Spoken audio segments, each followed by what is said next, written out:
Sir, क्या आप भी नशा करते थे? हाँ भाई, मैं भी एडिक्ट हूँ। ड्रग एडिक्ट हूँ मैं।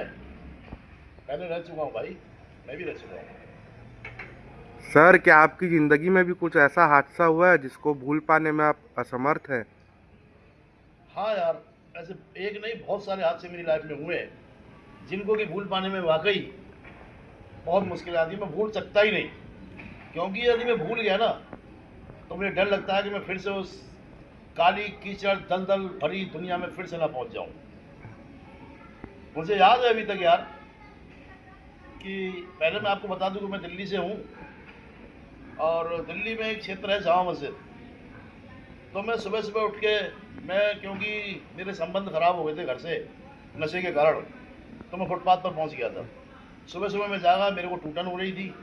उस ज़माने में 2 रुपए की चाय मिलती थी फुटपाथ से, फुटपाथ की दुकानों पर।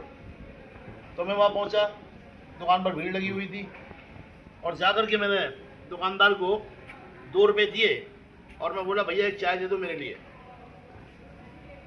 पहले तो सुनी नहीं, फिर उसने सुनी, भाई मेरे को एक चाय दे दो। मैंने फिर जोर से बोल दिया। उसको गुस्सा आ गया, बोला भाग इसमें किए, दूँ तुझे चाय।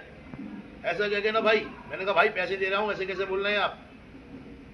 उसने भाई साहब मेरे को चाय भी नहीं दी, और गरम गरम उबलता हुआ पानी मेरे ऊपर डाल दिया। मैं चीख मार के भागता हुआ वहाँ से दूर चला गया।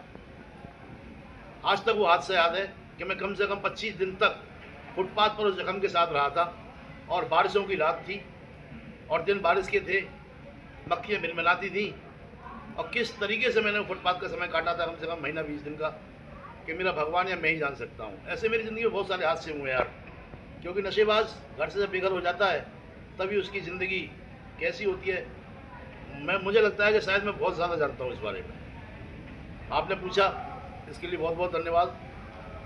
और मुझे कुछ याद भी आ गया, मैं मुझे याद करके और मजबूती मिल गई।